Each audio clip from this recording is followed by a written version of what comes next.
देवेंद्र फडणवीसनी पाळलेले कुत्रे आहेत. गुणरत्न सदावर्ते झालं, हा भावस्कर झालं, आणि फडणवीसला मराठ्याच्या विरोधात जे त्यांनी हे पुकारले ना षडयंत्र, ब्राह्मणी चाळा जो करायला लागला ना फडणवीस, त्याला ह्याची पूर्ण किंमत मोजावी लागेल देवेंद्र फडणवीसला.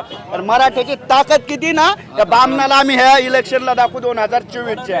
तू किती बी RSSचा नाही, कुणाचा बी कुत्रा होई म्हणा फडणवीसला. तो मराठ्याचे सगळे नेते फोडलेस, सगळे केले, पण सर्वसामान्य मराठा जनता तो फोडू शकला नाही.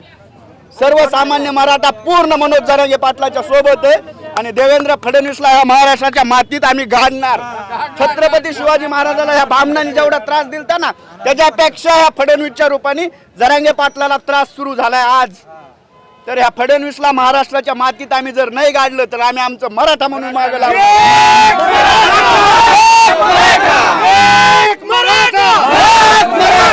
मराठा समाजाचे आमदार खासदार हे फक्त मतापुरते आणि स्वतःच्या मुलाला कमवून ठेवलेल्या प्रॉपर्ट्या त्या जतन करण्यासाठी ते खासदार आमदार आहेत. एकही आपला नाही. अजित पवारांना 2 पोर आहेत. 70,000 कोटीचा अजित पवारावर घोटाळा फडणवीस सांगत होता. फडणवीस तुझ्याकडे अजित पवार गेला, 70,000 कोटी कुठे गेले? नरेंद्र मोदी देशाचे पंतप्रधान आहेत.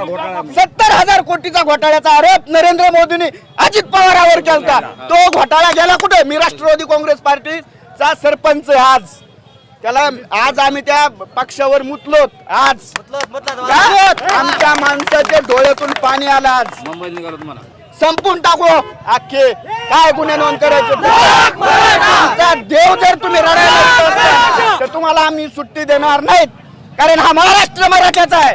मराठ्याचा महाराष्ट्र आहे, आणि इथं मराठेच ठरवणार, तेच राज्यकर्ते बांधणार. हे चॅलेंज आहे देवेंद्र. अरे अजित पवाराचं काढू नका. सगळ्यात फ्रॉड महाराष्ट्रातला अजित पवार आहे. अजय बारसकर फडणवीस साहेबांनी सोडलेलं कुत्र आहे अजय बारसकर. तो जो तुकडा टाकीन तेवढेच तो बोलणार आहे अजय बारसकर, बाकी काय बोलणार आहे. नियतीच्या दृष्टीने तुम्ही महाराष्ट्रात राजकीय ठेवली का यांनी? एका रात्रीत पक्ष फोडतात, एका रात्रीत नवीन सरकार स्थापन करतात.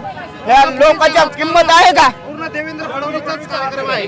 मुंबईला चालले सगळे, आम्ही आता सर्व पार्ट्यासोबत आहोत. शिवराज सिंह चव्हाण साहेबाला जसं बाजूला काढलं तसं देवेंद्र फडणवीसला मोदी साहेबांनी महाराष्ट्राच्या बाहेर हाकाला तरच तिथं भाजपचं बी राहील, नाही तर बीर सुद्धा राहणार नाही.